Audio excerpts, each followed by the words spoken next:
Bismillahirrahmanirrahim. Alhamdulillahirabbil alamin wal 'aqibatu lil muttaqin wala 'udwana illa 'alal zalimin. Wassalatu wassalamu ala sayyidil mursalin nabiyyina Muhammadin wa ala alihi wa sahbihi ajma'in wa ba'du. Puja dan puji kita panjatkan kehadirat Allah Subhanahu wa taala dan dengan limpahan taufik, inayah dan maunah darinya jualah kita bisa kembali bersilaturaham semacam ini yang tidak bermuwajahah langsung tapi bisa berkomunikasi dengan baik insyaallah. Kita lanjutkan kajian tafsir surat Maryam yang pada kesempatan ini kita sudah sampai ke ayat 16 yang menjadi inti dari surat Maryam ini sebetulnya ya. Kita baca dulu ayatnya ayat 16 ini. A'udzubillahi minasyaitonirrajim. Wadhkur fil kitabi Maryama idzin tabadat min ahliha makanan syarqiyyah. Dan sebutkanlah, terangkanlah wahai Muhammad apa yang ada dalam Al-Qur'an ini tentang kisah Maryam alaihissalam ketika beliau menjauhkan diri, mengasingkan dirinya dari lingkungan keluarga dan kaumnya ya, ke sebuah tempat yang menjauh di sebelah timur dari Baitul Muqaddas ini. Fattakhadat min dunihim hijaban fa arsalna ilaiha ruhana fatamassala laha basyaran sawiyya. Maryam meninggalkan keluarga dan kaumnya itu ke sebuah tempat yang terasing dan bahkan dia membuat tabir yang membuat orang lain tidak bisa melihat keberadaannya dengan baik. Tempat itu betul-betul tersembunyi. Tapi kemudian Allah mengutus ruhana, ruhnya Allah, yaitu malaikat Jibril alaihi salam yang menyerupakan dirinya sebagai sosok manusia, manusia yang utuh, ya, manusia yang sawiyah, yang sempurna. Qalat inni a'udzu birrahmani minka in kunta taqiyya. Bayangkan di sebuah tempat yang tersendiri itu yang sudah berusaha dibuat hijab, orang tidak mudah masuk ke dalamnya. Tiba-tiba ada seorang laki-laki masuk ya, dan berhadapan dengan Maryam alaihissalam.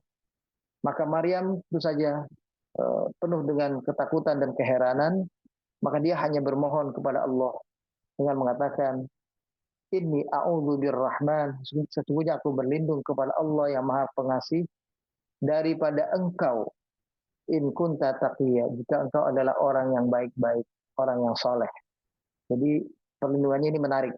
In kunta taqiyya. Nanti kita akan bahas, kita lihat.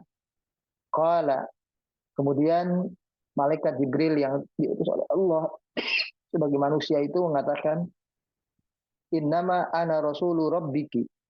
Sesungguhnya aku hanyalah seorang utusan Allah Tuhanmu. Li'ahabalaki gulaman zakiyya. Untuk memberikan karunia kepada engkau, hai Maryam, seorang anak laki-laki yang suci. Ya, yang nanti jadi anak laki-laki yang bersih, ya, istimewa. Qalat, kemudian Maryam menjawab, Anna yakunu li gulam, bagaimanakah aku bisa punya seorang anak? Walam yamsasni basyar. Padahal selama ini aku belum tersentuh oleh laki-laki. Belum pernah ada hubungan sebagaimana hubungan lawan jenis suami istri ya sebelumnya. Walam aku baghiya, dan aku bukanlah orang yang banyak berbuat maksiat. Baghiya, berbuat durhaka, berbuat zina, katakanlah semacam itu. Qala, kemudian malaikat Jibril mengatakan, kadzaliki qala rabbuki huwa alayya hayyin. Begitulah Allah Tuhanmu, kata malaikat Jibril. Dia telah berfirman bahwa baginya hal yang semacam itu, jadi kalimatnya itu Allah berfirman bahwa bagiku itu adalah hal yang mudah. Ya, kalau masih ingat, ini kalimat yang sama yang Allah katakan kepada Nabi Zakaria waktu itu. Huwa alayya hayyin. walinaj'alahu ayatan linnas wa rahmatan minna. Dan nanti kami akan jadikan anak yang kau lahirkan itu menjadi tanda-tanda kebesaran Allah bagi seluruh umat manusia. Dan menjadi rahmat dari kami, kata Allah, yang akan memberikan kebaikan-kebaikan bagi kehidupan di lingkungannya. Wa kana amran maqdiyah. Dan ini sudah jatuh merupakan perintah Allah yang tidak bisa ditawar, kata malaikat Jibril. Tidak bisa lagi, walaupun Maryam sosok yang soleha, sosok yang kalau dia minta apapun Allah bisa dengar, Allah kabulkan. Tapi karena malaikat Jibril, ini sudah perintah Allah, sudah titah Allah, keputusannya bahwa engkau akan melahirkan seorang anak. Ya. Dan nanti kisah berikutnya adalah akhirnya Maryam ya mengandung dan kemudian melahirkan Nabi Isa alaihissalam. Ya. Baik, kita akan lihat ayat ini sampai dengan ayat yang ke-21 ya, kita baca tadi. Kisah Maulid Sayyid Al-Masih Isa Ibnu Maryam alaihissalam. Kisah kelahiran Nabi Isa putra Maryam yang ditunggu-tunggu. Memang kedatangannya waktu itu dalam konteks untuk membersihkan ya umat kaum Bani Israel dari penyimpangan-penyimpangan ajaran tauhid yang dilakukan oleh kaum Yahudi. Betulnya itu. Jadi diutusnya Nabi Isa kemudian untuk membersihkan akidah tauhid kaum Nabi Musa alaihissalam yang telah menyimpang dari ajaran yang dibawa oleh Nabi Musa sebelumnya. Jadi meluruskan paham ajaran kaum Yahudi sebetulnya itu. Dan kita tahu Yahudi adalah sosok kaum yang waktu itu juga sama-sama menunggu kelahiran Nabi Isa. Hanya bedanya bagi mereka Nabi Isa itu adalah ancaman. Nabi Isa itu adalah sosok yang nanti akan, bagaimana berita mereka itu akan lahir sosok ya manusia yang akan menjadi meluruskan agama mereka. Ya, bagi mereka sampai detik itu, sampai akan lahir Nabi Isa itu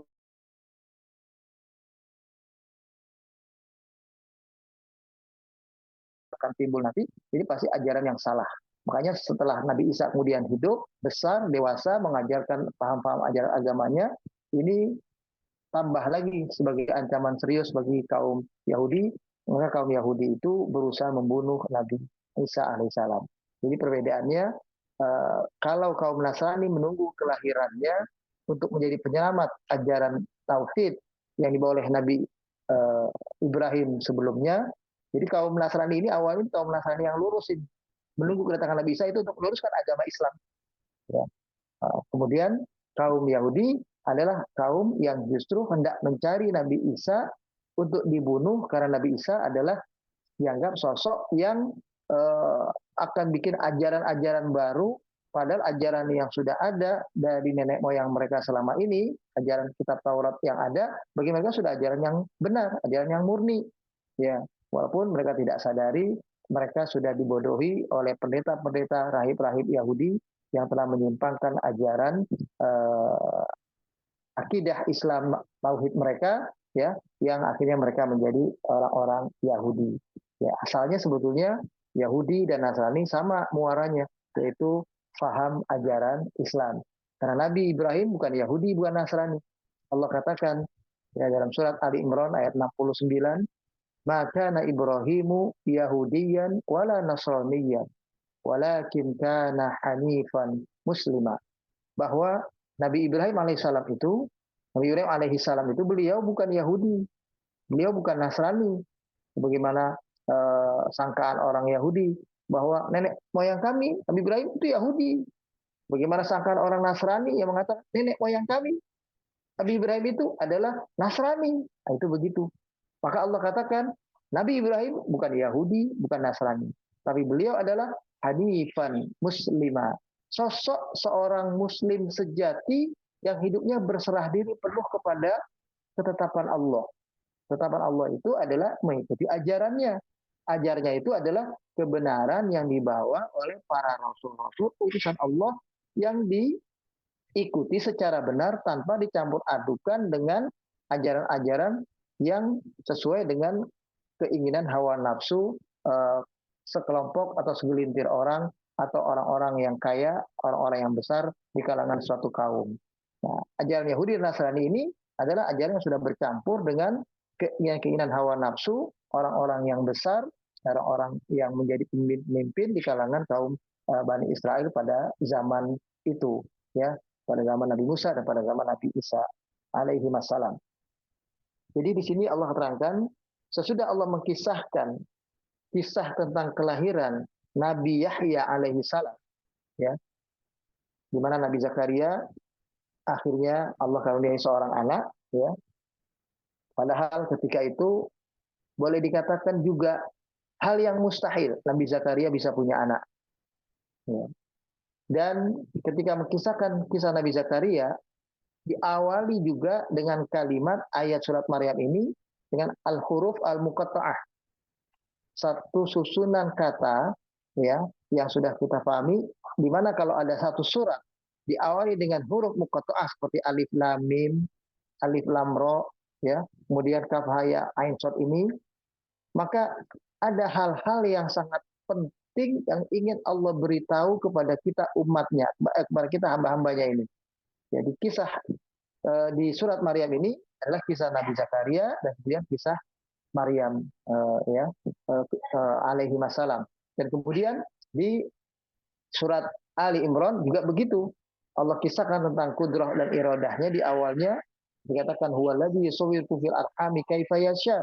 Bahwa Allah lah zat yang mampu membentuk di dalam rahim apapun isi rahim itu, penciptaannya bagaimana bentuknya, Allah yang kehendaki. Yang normally, secara normal, itu setelah pertemuan sel sperma dan sel telur, itulah terjadi pembuahan, maka terjadilah janin.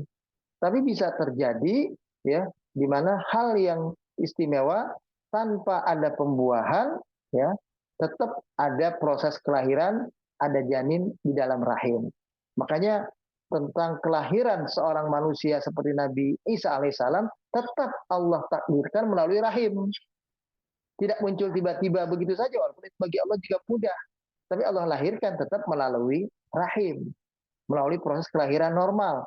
Kalau kita 9 bulan juga, entah Nabi Isa nggak disebutkan berapa bulan, ya, karena bisa 10 bulan, bisa 11 bulan, itu begitu.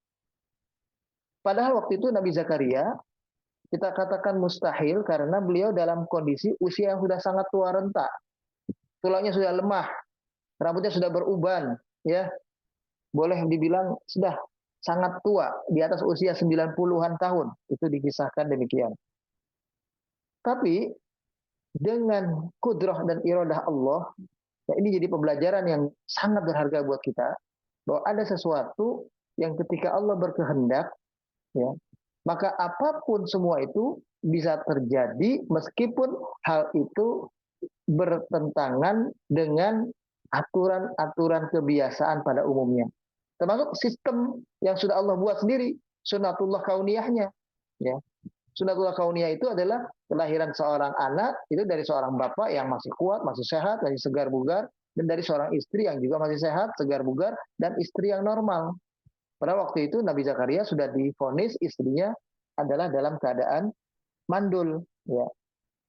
Lalu kemudian sekarang ini ta'ti as-surah bi qissati hiya a'jab min qissati miladi Yahya. Kita akan memasuki kisah yang jauh lebih istimewa daripada kisah yang kemarin ada. Walaupun kisah kelahiran Nabi Yahya itu sendiri ini udah kisah istimewa. Tapi ternyata ada kisah yang lebih istimewa lagi yang ingin Allah sampaikan.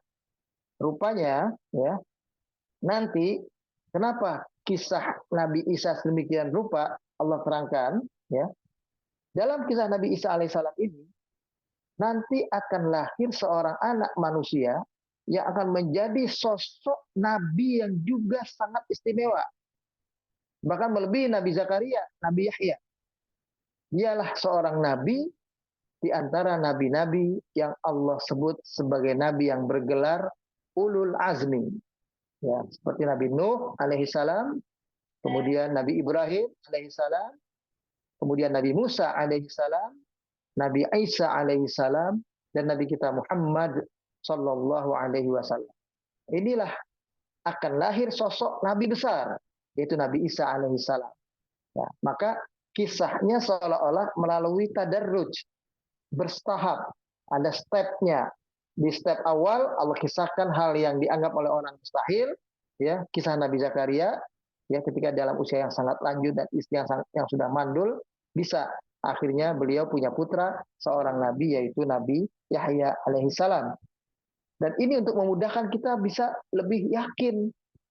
Kata-kata huwa alayya hayyin kadzaliki qala rabbiki qala rabbuki. Di situ kalau dalam kisah Nabi Zakaria, kadzalika qala rabbuka huwa alayya hayyin. Demikianlah kata malaikat Jibril tentang Nabi Zakaria ini, bahwa Allah Tuhanmu telah berfirman bahwa hal yang demikian itu untuk melahirkan seorang anak dalam keadaan suami yang sudah sangat tua renta, istri yang mandul, tetap itu bagi Allah adalah hal yang mudah. Begitu pula kalimat yang sama Allah katakan ketika akan melahirkan Nabi Isa alaihissalam ini. Qala kadzaliki qala rabbuki. Ya. Qala Jibril maksudnya kadzaliki, karena ini Maryam perempuan, dia bukan kadzalika. Kadzaliki qala rabbuki huwa alayya hayyin. Bahwa hal yang seperti itu, melahirkan seorang anak tanpa suami, tanpa bapak, ya, seorang istri bisa hamil tanpa suami, seorang ibu bisa melahirkan tanpa bapak, itu adalah hal yang mudah bagi Allah. Nah, inilah kisah Maryam alaihissalam. Jadi luar biasa, ya. Dalam tafsir dikatakan waqad tadarraja siyaqu minal qissatil ula wajul ajab fiha huwa wiladatul akhir min ba'liha asy-syaikhul kabir ila qissah at-thaniyah wajhul ajab fiha huwa wiladatul udhra min ghairi ba'lin, ya, wa hiya a'jab wa aghrab, ya. Demikianlah luar biasanya tulisan firman Allah dalam Al-Qur'an ini untuk membuat kita mudah memahaminya, membuat keyakinan kita itu tidak langsung diajak ke tempat yang paling ekstrim, diajak dulu kepada tahapan, ya, kisah yang juga sangat istimewa. Seorang yang sudah divonis tua, yang sudah divonis mandul istrinya, ya, ternyata mampu melahirkan, ya, seorang anak, pindah kepada kisah seorang perawan yang tidak bersuami, ya, dalam keadaan yang semacam itu, belum pernah disentuh oleh laki-laki satupun, ternyata dia bisa melahirkan seorang anak. Sungguh ini jadi lebih luar biasa, lebih istimewa lagi. Demikianlah Al-Quran, ya, mengkisahkan kisah kelahiran Nabi Isa alaihissalam. Kaifa waqa'at hadhil ajibah fayaqulu taqaddasat asma'u. Kita akan lihat bagaimana peristiwa itu bisa terjadi.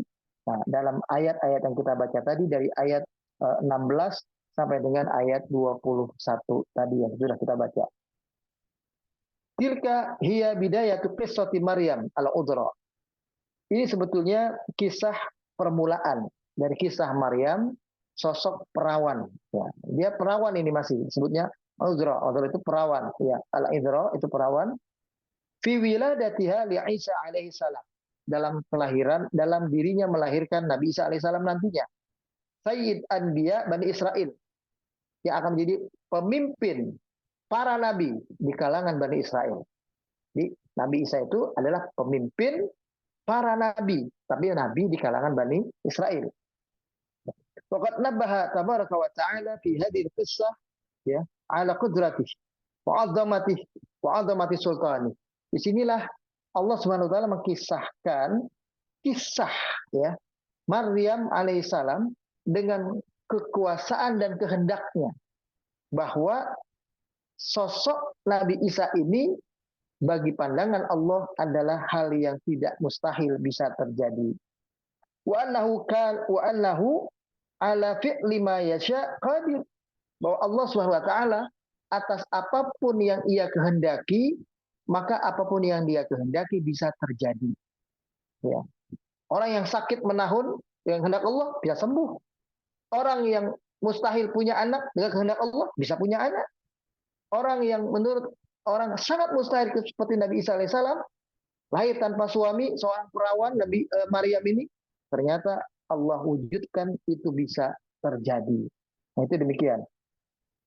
Wahada fakama khalaqa Adam min ghairi abin wala ummin. Itu sebetulnya hal yang di mata Allah hal yang biasa. Di mata Allah, bagi kita mungkin luar biasa. Di mata Allah biasa. Bahkan Allah telah melahirkan Adam alaihissalam terlahir tanpa bapak, tanpa ibu. Kadzalika khalaqa Isa min ummin bi ghairi abin. Nah, kalau Nabi Isa lahir tanpa bapak tapi dengan seorang ibu.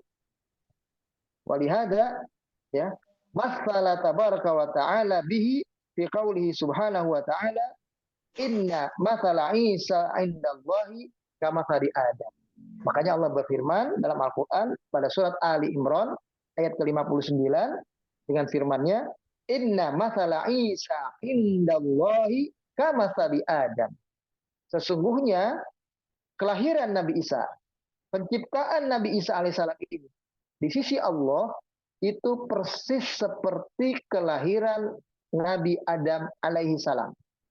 Khalaqahu min turab. Bahkan Nabi Adam diawali Allah menciptakannya dari tanah. Tanah dulu diciptakan, disusun, dibentuk tanah itu. Setelah terbentuk, ditiupkan roh dengan tinggal mengatakan kun. Jadilah wahai makhluk ini, Adam. Ternyata kemudian terjadilah, ya. Jadi inna mathala Isa indallahi kamathali Adam khalaqahu min turabin tsumma qala lahu kun fayakun. Jadi penciptaan Nabi Adam, penciptaan Nabi Isa alaihissalam ini di sisi Allah seperti penciptaan Nabi Adam, di mana bagi Allah adalah hal yang sangat mudah. Dia tinggal mengatakan jadi, maka kemudian terciptalah penciptaan Nabi Adam alaihissalam itu, terlahir sosok manusia tanpa bapak dan tanpa ibu. Wa makna qauluhu ta'ala idzin tabadat min ahliha makanan syarqiyya. Nah, ini kalau kita lihat setelah ayat 16 ini kan di awal dengan wadkur rabbak wadkur fil kitab Maryam. Hei Muhammad, kisahkan kepada orang banyak tentang Maryam. Jadi maksudnya Nabi kita Muhammad sudah tahu kisah Maryam. Dia sudah dapat pemahaman itu dari Allah Subhanahu wa taala. Ya. Maka Nabi disuruh sampaikan kisah Maryam. Ya. Nah, diawali dengan kalimat idzin tabadat min ahliha makanan syarqiyya. Ingatlah ketika dia mencoba mengasingkan diri. Jadi Maryam itu mencoba mengasingkan dirinya beribadah di sebuah tempat yang jauh dari kaumnya, ya, dan dia beri hijab. Ya. Tempat itu nyempil dan ada hijabnya yang tidak mungkin orang bisa mengenali tempat itu kecuali orang yang katakanlah memang mengantar dia seperti Nabi Zakaria waktu itu. Lalu kemudian fattakhadat min dunihim hijaban. Nah, ini yang menarik, dia sampai membuat hijab. Ini kita lihat bahwasanya beliau hina idzin ya tanahat wa'tazalat ahlaha, betul-betul mengasingkan diri, menjauhkan dirinya dari keluarganya, dari kaumnya, ya. Maryam ini litatafarragh liibadati rabbiha, supaya bisa lebih fokus menyendiri beribadah kepada Allah. Itu tujuannya Maryam itu. Syarqi Baitul Muqaddas, sebelah timur dari Baitul Muqaddas itu. Fattakhadat min dunihim hijaban. Ya, maknanya adalah istatarat an qaumiha wa tawarat anil ilbar. Beliau sampai membuat hijab sehingga kaumnya yang lain pun kalau ada yang lewat nggak bisa melihat dia sedang apa.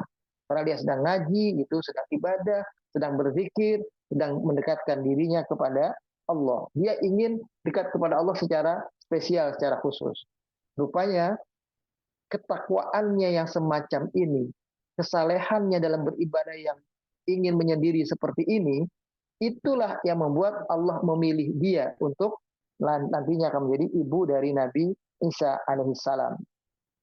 Disitulah kemudian Allah katakan fa arsalna ilaiha ruhana. Ya. Maksudnya adalah kami telah utus kepadanya malaikat Jibril, ruhana. Jadi ruhana itu adalah malaikat Jibril. Ya, kata-kata ruh itu penyebutan untuk malaikat Jibril. Kadang disebut Ruhul Kudus, kadang disebut Ruhul Amin. Ya, seperti dalam ayat di surat Asy-Syu'ara itu dikatakan nazala bihir ruhul amin ala qalbika litakuna minal mundirin bilisanin arabiyyin mubin. Itu surat Asy-Syu'ara surat yang ke-26 ayat 193 195.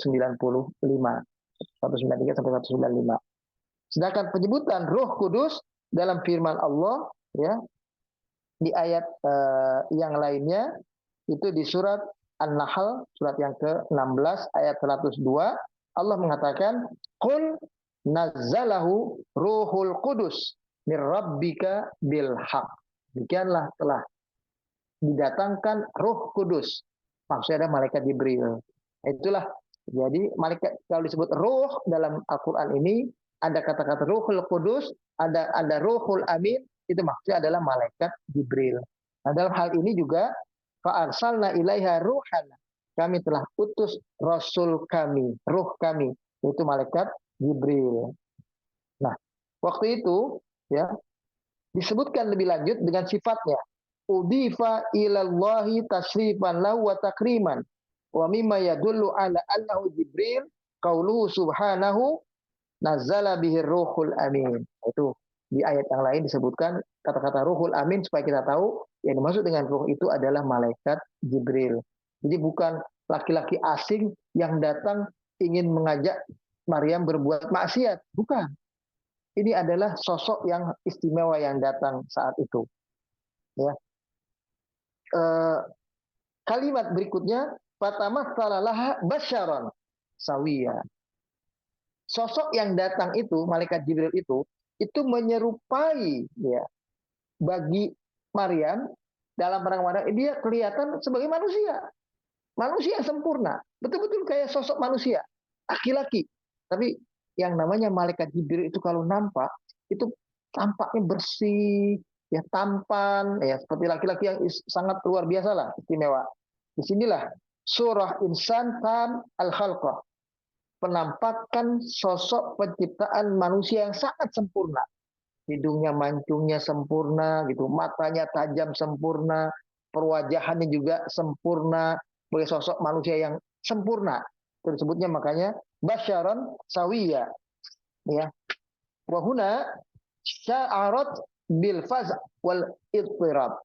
Meskipun demikian, tetap saja Maryam terkaget, terkejut, ya. Dibuatnya dengan kehadiran seorang laki-laki di hadapannya. Bayangkan, dia sudah berusaha menyembunyikan dirinya di tempat yang jauh, buat hijab supaya nggak nampak dari orang banyak, ya. Kalau kita namanya buat surau begitu, buat tempat, buat kamar begitu khusus sehingga orang tidak bisa lihat tempat itu, ya. Yang terjadi sifat kemanusiaannya muncul. Khasyat an yakuna qad arada bihasu.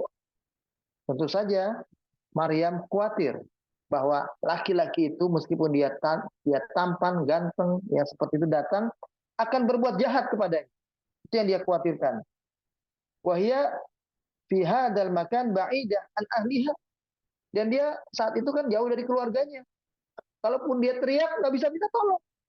Teriakannya nggak akan didengar oleh keluarganya, oleh kaumnya, oleh orang siapapun.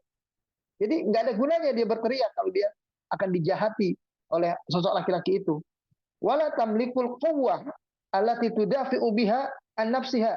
Dan dia bukan orang yang sebelumnya sudah jago silat, belajar karate, belajar ilmu bela diri dulu untuk mengasingkan diri. Dia tidak punya kemampuan apa-apa. Dia sosok wanita yang lemah. Seorang perawan yang ahli ibadah saja, yang solehah saja. Dia tidak punya kekuatan apa-apa waktu itu. Fasta'adzat billahi minhu. Maka yang bisa dia lakukan saat itu adalah hanya bermohon perlindungan kepada Allah Subhanahu wa ta'ala. Ini pelajaran buat kita. Jika kita sudah tidak punya kemampuan apapun, kita tidak bisa minta tolong kepada siapapun, nggak ada yang bisa kita teriaki permintaan pertolongan agar orang datang mendekat kepada kita. maka yang terjadi adalah kita hanya minta perlindungan kepada Allah Subhanahu wa taala. Itulah yang dilakukan oleh Maryam alaihissalam. Wa dzakkarathu Allah azza wa jalla wa khawafathu minhu. Kemudian dia berusaha ya menyebut nama Allah, mengingatkan orang itu yang datang itu supaya ingat kepada Allah dan membuat orang yang datang itu juga supaya takut kepada Allah. Itu yang terjadi. Dia berkatakan, qalat inni a'udzu birrahmani minka in kunta taqiyya. Ya.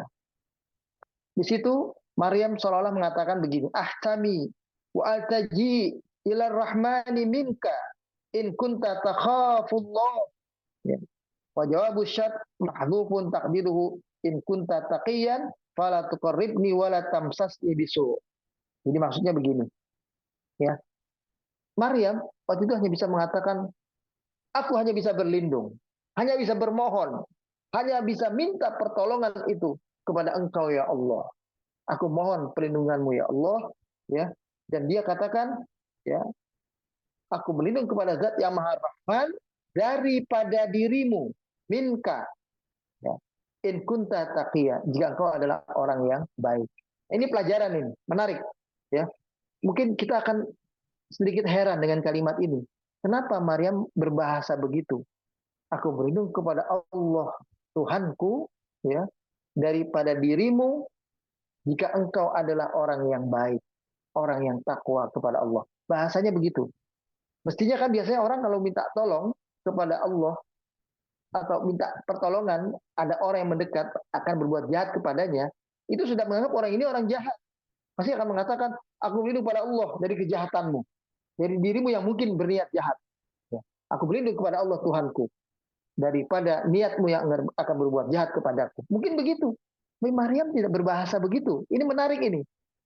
Ini orang yang biasa ngaji, orang yang biasa dekat dengan Allah, maka yang ada adalah prasangka baik kepada siapapun.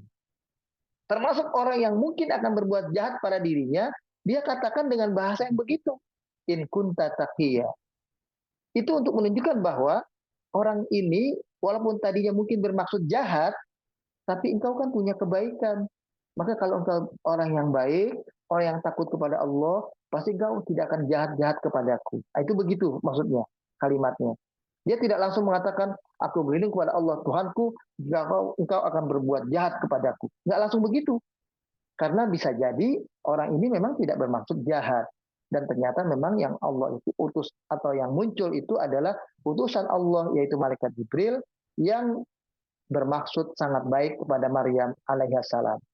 Maka ataslah ini ucapan Maryam mengatakan itu, inni a'udzu birrahmani minka in kunta taqiyya. Ya. Nah, di sini kita bisa melihat sebuah pelajaran yang sangat berharga, ya, beristimewa kita bahwa kalau kita sedang dekat dengan Allah, maka berprasangkalah baik kepada siapapun yang mendekat. Meskipun kita tetap waspada kalau orang itu akan berbuat jahat. Ya.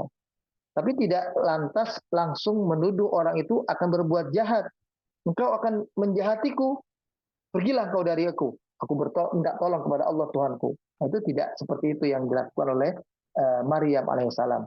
Dia cukup mengatakan, aku berlindung kepada Allah Tuhanku dari kemungkinan engkau berbuat jahat jika engkau adalah orang yang takwa, orang yang takut kepada Allah.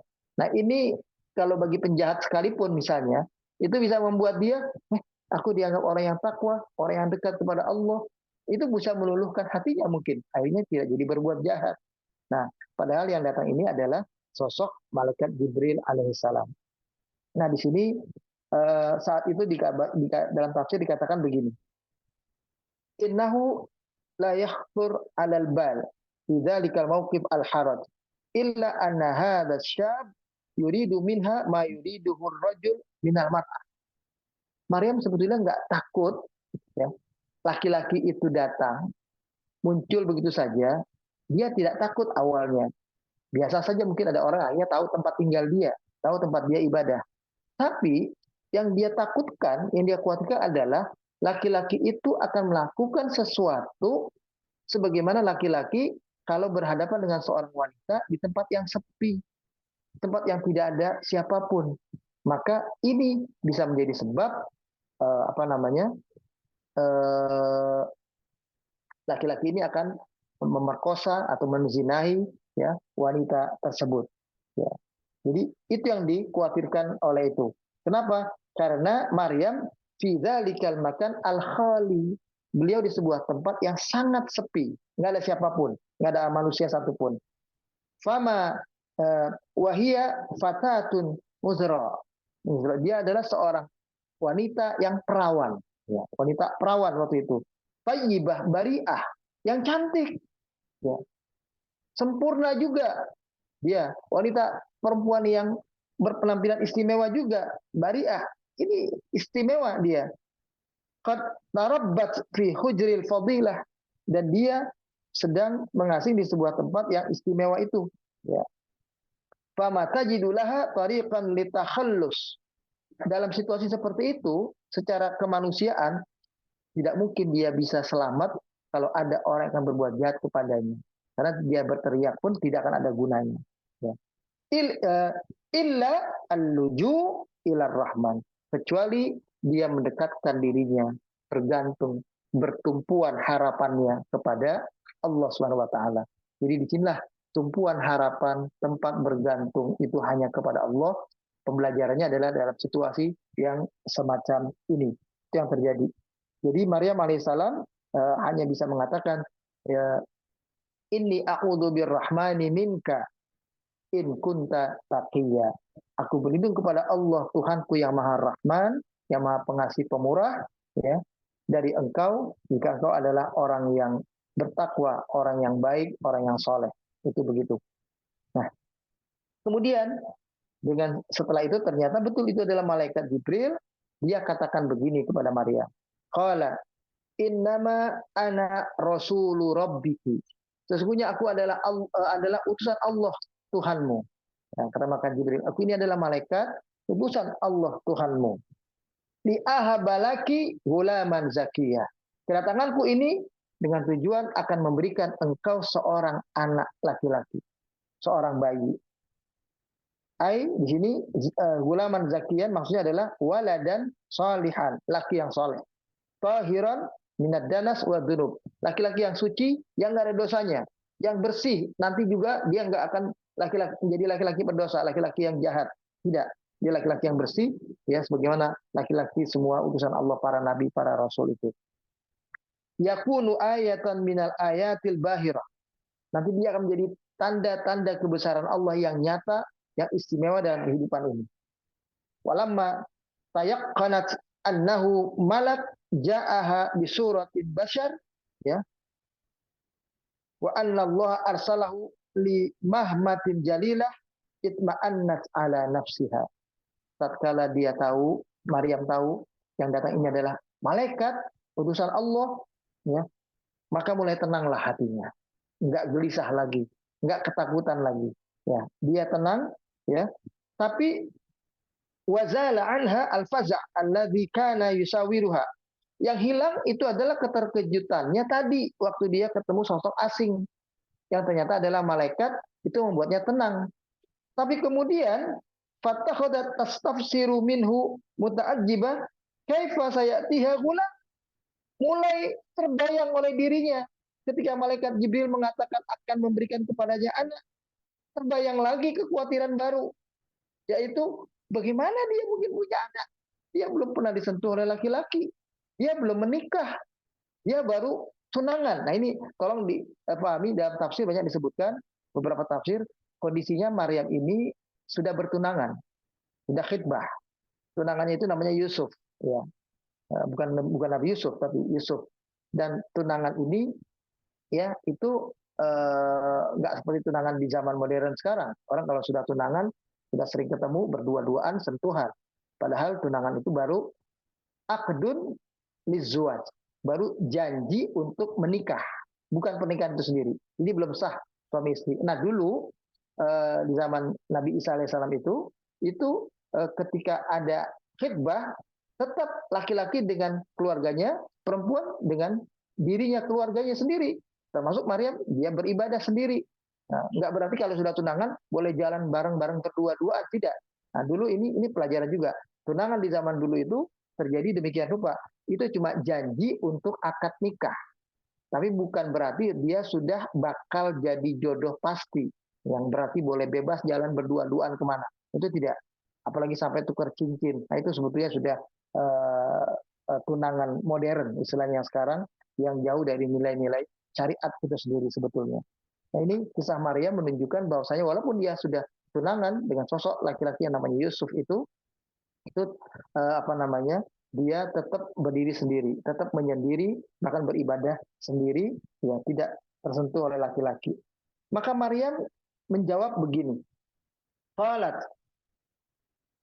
anna yakunu li gulam, bagaimana mungkin saya punya seorang anak, walam yamsasni bashar, belum pernah aku tersentuh oleh laki-laki. Nah, kalimat walam yamsasni bashar, dia belum bergaul, dia seorang perawan yang masih perawan, betul-betul belum pernah tersentuh oleh laki-laki, belum pernah tersentuh tangan, apalagi tersentuh badan, apalagi hubungan badan, belum pernah berjabatan tangan, belum pernah tercium pipi, tercium kening, tercium apapun, belum pernah tersentuh sama sekali. Ya, apalagi hubungan badan. Dan juga sekaligus kata Maryam, walam aku bagiya, dan aku bukanlah perempuan yang ngaku perawan, tapi aku adalah perempuan yang durhaka, perempuan yang suka berzina. Bukan. Walam aku bagiya. Bagaimana mungkin aku punya anak? Aku bukan seorang wanita yang sudah bersuami, yang bisa bergaul, kemudian bisa hamil. Dan aku juga bukan seorang yang berzina, yang bisa saja setelah berzina, dia akan menjadi hamil. Ya, ini dikatakan dalam tafsir, wal baghyu fil lughah al-ahiratu zaniyah. Kalimat bagh di sini adalah perempuan tukang zina. Itu maksudnya. Nah, itu Maryam bukan perempuan tukang zina. Wal massuhuna kinayah anil jima' bi tariqiz zuwaj. Sedangkan kalimat walam yamsasni basar itu massu di sini artinya adalah satu bentuk kata kiasan untuk menunjukkan dia belum pernah berhubungan badan dengan laki-laki mana. Belum pernah berdua-duaan dengan laki-laki. Wahia kinayah latifah. Inilah perumpamaan yang halus. Sama dengan ayat Al-Quran, makanya ini kalau kita paham tafsir ayat Quran ini seperti ini, sama dengan tafsir ayat Al-Quran yang menerangkan tentang batal wudhu, itu ada kalimat ya aula mastumun nisa, atau kalian menyentuh wanita. Maka menyentuh di situ adalah hubungan badan suami istri. Itulah yang membuat batal wudhu sebetulnya. Makanya kalau ulama tafsir, ya ulama fikih yang rujukannya tafsir saja, ya tidak mengutak-atik sisi yang lain dari bahasa dan segala macam, maka dia memastikan pengertian hal yang membatalkan wudhu itu adalah sentuhan yang sifatnya hubungan badan suami istri, bukan asal sentuh. Karena bunyinya la mastum, mengandung unsur saling. Dari wazan fa'ala yufa'ilu, la masa yulamisu, yang berarti saling menyentuh. Nah, itulah hubungan badan. Di sini pun juga begitu tentang hubungan badan. Nah, disinilah kemudian ya kita lihat Maryam berusaha mengatakan, menjawab kepada malaikat Jibril, fasarraha al-an bi annaha imra'ah mu'minah syarifah afifah lam tatazawwaj ba'd. Disinilah Maryam berusaha meyakinkan dirinya adalah wanita yang mukmin, wanita yang saleh, wanita yang mulia, wanita yang halus lembut, wanita yang belum pernah menikah. Walam yakrubha ahadun bitariqil fahisyah, dan belum pernah ada orang yang mendekati dia dengan cara zina, cara paksa, artinya belum diperkosa juga dengan cara paksa pun tidak, ya, belum pernah terjadi. Li'annaha min usratin fadilah, karena Maryam dari keluarga yang mulia, keluarga yang istimewa, keluarga yang terpandang, yang terhormat. Istyaharat bittaqi wassalah, terkenal keluarga Ali Imran, ya bapaknya Maryam. Ali Imran itu bapaknya Maryam, ya ibunya itu Hena, ya Hena itu saudara dari Zuha. Zuha itu istri dari Nabi Zakaria, kan istrinya Nabi Zakaria dengan Imran itu bersaudara, kakak beradik, ya itu begitu. Makanya Nabi Zakaria yang mendatangi tempat tinggal Maryam ketika dia beribadah di tempat yang tersembunyi semacam itu. Nah, diterangkan seperti itu. Ini keluarga yang baik. Wal walad innama ya'ti bi tariqatil mu'asyarah az-zawjiyah. Kita sama-sama tahu bahwa seorang anak itu terlahir karena hasil hubungan badan seorang laki-laki dengan perempuan dari hasil pernikahan yang sah menurut agama. Itulah seorang anak yang benar. An tariqiz zuwaj syar'i, dari pernikahan yang syar'i, pernikahan yang benar. Au an tariqatil fahisyah ar-radilah, atau bisa jadi terlahir memang dari paksaan, ya, perzinahan yang jahat. Itu bisa terjadi. Jadi lahirnya anak itu dari pernikahan yang sesuai syariat, yang resmi, pasangan suami istri, atau dari hubungan badan pezina, ya, dengan laki-laki pezina lainnya, atau orang yang diperkosa. Itu demikian. Fakaifa ya'tiha gulam, sedangkan Maryam bukan itu semua. Maka bagaimana mungkin dia akan punya seorang anak? Walhal anna amroha kama wusifat. Begitulah keadaannya. Telah disifatkan kenyataan seperti itu oleh Maryam kepada malaikat Jibril. Dzalika amrun mustahil fi nadharin nas. Ini adalah perkara yang mustahil dalam pandangan manusia. Wa fi hukmi tasawwur al-basyari. Dalam sistem hukum, ya, tentang proses kelahiran manusia, ini mustahil. Ini mustahil dalam pandangan manusia dan mustahil dalam pandangan sistem proses kelahiran manusia itu sendiri. Walakinnal malak yatma'innuha ila anna amrallahi qad tamma. Tapi malaikat yang datang itu, malaikat Jibril yang datang, meyakinkan Maryam bahwa ini adalah urusan Allah. Ini adalah ketetapan Allah. Dan ketetapan Allah adalah hal yang sempurna. Ya. Wa hukmuhu qad nafada. Bahwa hukum Allah itu, kalau sudah Allah tetapkan hal yang lain terjadi, hukum Allah yang lainnya bisa terabaikan. Ya, jadi inilah ketetapan Allah yang terjadi. Bi ijadi tiflin minha min ghairi zuwaj. Dengan bisa terjadinya kelahiran seorang anak tanpa pernikahan. Fadzalika amrun sahlun hayyin 'ala Allah. Dan demikian adalah perkara yang mudah, perkara yang gampang bagi Allah, tidak mustahil bagi Allah, ya. Wa qada'un, ya, mubrimun la yatakhallaf. Ini ketetapan Allah yang sudah jatuh, sehingga Allah sudah putuskan, maka Maryam harus menerima. Ini sudah keputusan Allah, ketetapan Allah yang tidak bisa ditawar oleh Maryam. Jadi mau tidak mau, Maryam tinggal menerima kenyataan itu. Nah, ini la yatakhallaf, tidak mungkin apalagi bisa dibantah lagi atau Maryam mengatakan, tolong jangan itu dong. Kalau yang lain aku bisa terima, perintah Allah yang manapun lainnya aku bisa siap menerimanya. Mau disuruh ibadah apapun, aku akan siap melakukannya. Tapi yang ini jangan dong. Itu sudah nggak bisa Maryam mengatakan itu lagi. Itu pengertiannya, ya, dalam kalimat yang tadi tutup dengan kata-kata wa kana amron maqdiyya. Ya, penutup ayat surat ayat 21. Dzalika wa kana amron maqdiyya. Ini sudah keputusan Allah semacam itu. Nah, akhirnya malaikat Jibril mengatakan, qala kadzaliki qala rabbuki huwa alayya hayyin wa linaj'alahu ayatan linnas wa rahmatan minna wa kana amran maqdiyya. Demikianlah kata malaikat Jibril, Allah Tuhanmu telah berfirman bahwa hal yang seperti itu bagiku, maksudnya bagi Allah, adalah hal yang sangat mudah, sangat gampang. Aku akan menjadikan nanti hal ini, peristiwa ini, kelahiran Nabi Isa ini sebagai tanda untuk umat manusia. Wa rahmatan minna, dan tanda kasih dan merupakan bentuk rahmatku kepada seluruh umat manusia. Wa kana amra maqdiya, ini sudah merupakan ketetapanku yang tidak bisa ditawar.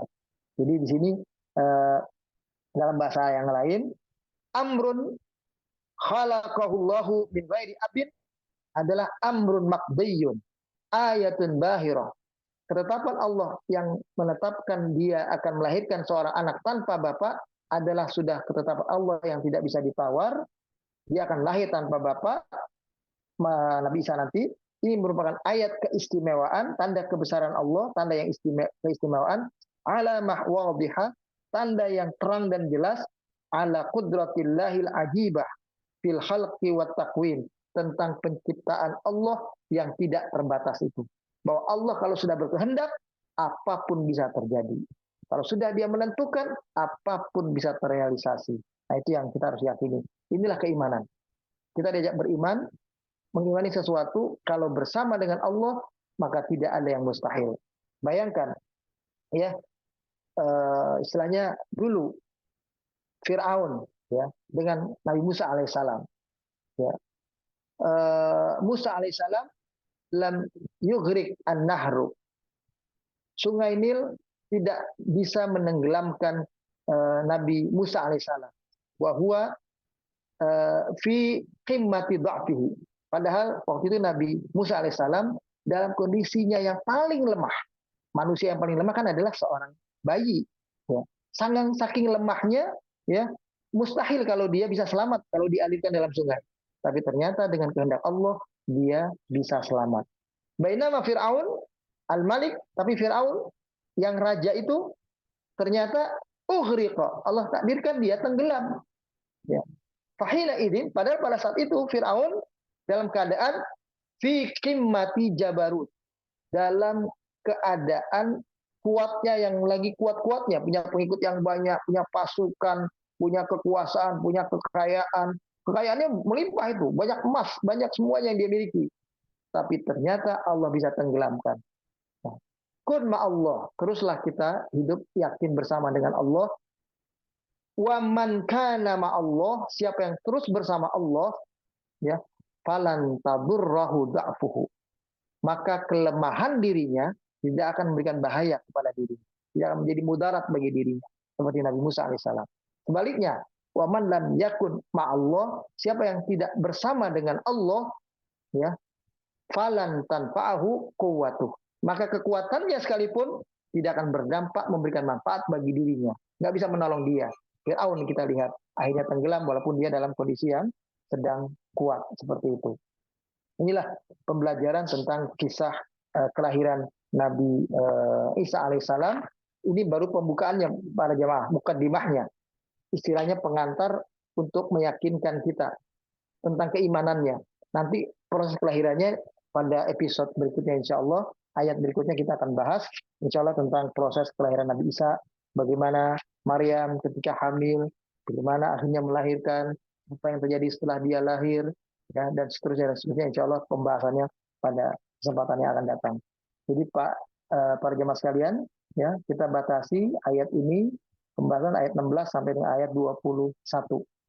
Baik, amin, amin, Allahumma ya Rabbana lakal hamdu wa lakal syukru anta Rabbuna la ilaha illa anta subhanak inna kunna minal zalimin. Allahumma ya Rabb, Allahumma ighfir lana warhamna waghfir warham aba'ana wa ummahatina wa ikhwanana al-muslimina alladhina sabaquna bil iman. Allahumma ahyina mu'minina ta'i'in wa tawaffana muslimina ta'ibin wa alhiqna bis salihin waj'alna mimman ya'khudhul kitaba bil yamin waj'alna yawmal faslil akbari aminin wa adkhilna bi rahmatika wa karamika fi jannatin na'im wa najina bi afika wa hilmika minal adabi alim ya barru ya karim ya rahman ya rahim. Rabbana taqabbal minna innaka antas samiul alim wa tub alaina innaka antat tawwabur rahim. Rabbana atina fid dunya hasanah wa fil akhirati hasanah wa qina adzabannar. Wa sallallahu ala nabiyyina Muhammad wa ala alihi wa sahbihi wa sallama tasliman katsira. Walhamdulillahi rabbil alamin. Kurang-kurang lebihnya saya mohon maaf. Wallahu waliya taufik, saya mohon maaf. Izin semuanya ya. Bagus saya tutup. Assalamualaikum warahmatullahi wabarakatuh.